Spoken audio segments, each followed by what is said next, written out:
Ukraine's counteroffensive pushing in 4 sectors, ISW. Ukrainian troops have pushed Kyiv's counteroffensive on at least 4 sectors of the front line with Russia, according to a new assessment.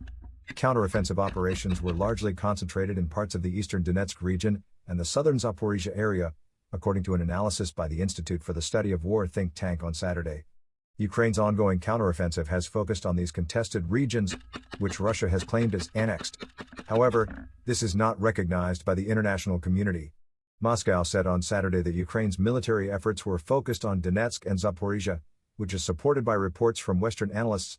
On Sunday, the British Defense Ministry said the most intense combat was taking place in Zaporizhzhia, western Donetsk, and around the embattled city of Bakhmut. Ukraine has made small advances in these areas, the ministry said in a post to social media. Russia has carried out relatively effective defensive operations in the south, the government department added.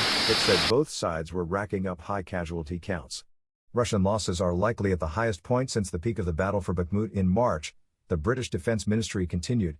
Ukraine's military said on Sunday that it had recorded 26 combat clashes over the previous day, and that Russian troops had concentrated their efforts on Bakhmut and the Donetsk cities of Avdiivka, Lyman, and Marinka. 4 companies of Russian troops were killed or wounded over the past 24 hours, the commander of Ukraine's Tavria grouping of forces said on Sunday. On Friday, Ukraine's Deputy Defense Minister, Hanna Maliar, said Russia was moving additional units from other directions to the Bakhmut direction as fighting continued across the east and south of the country. Practically in all areas and directions where our units advance in the south, they have tactical success, she said in a post to social media.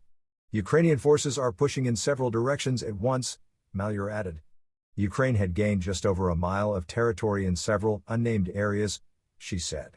Ukrainian officials had been tight-lipped about the details of the counteroffensive in the run-up to its confirmation. Originally expected to take place in the spring months, Ukrainian President Volodymyr Zelensky said earlier in June that Kyiv's military commanders were in a positive mood after Russia said the concerted push had begun. But the counteroffensive is still in its beginning stages, with Ukraine testing Russia's defensive lines, experts previously told Newsweek.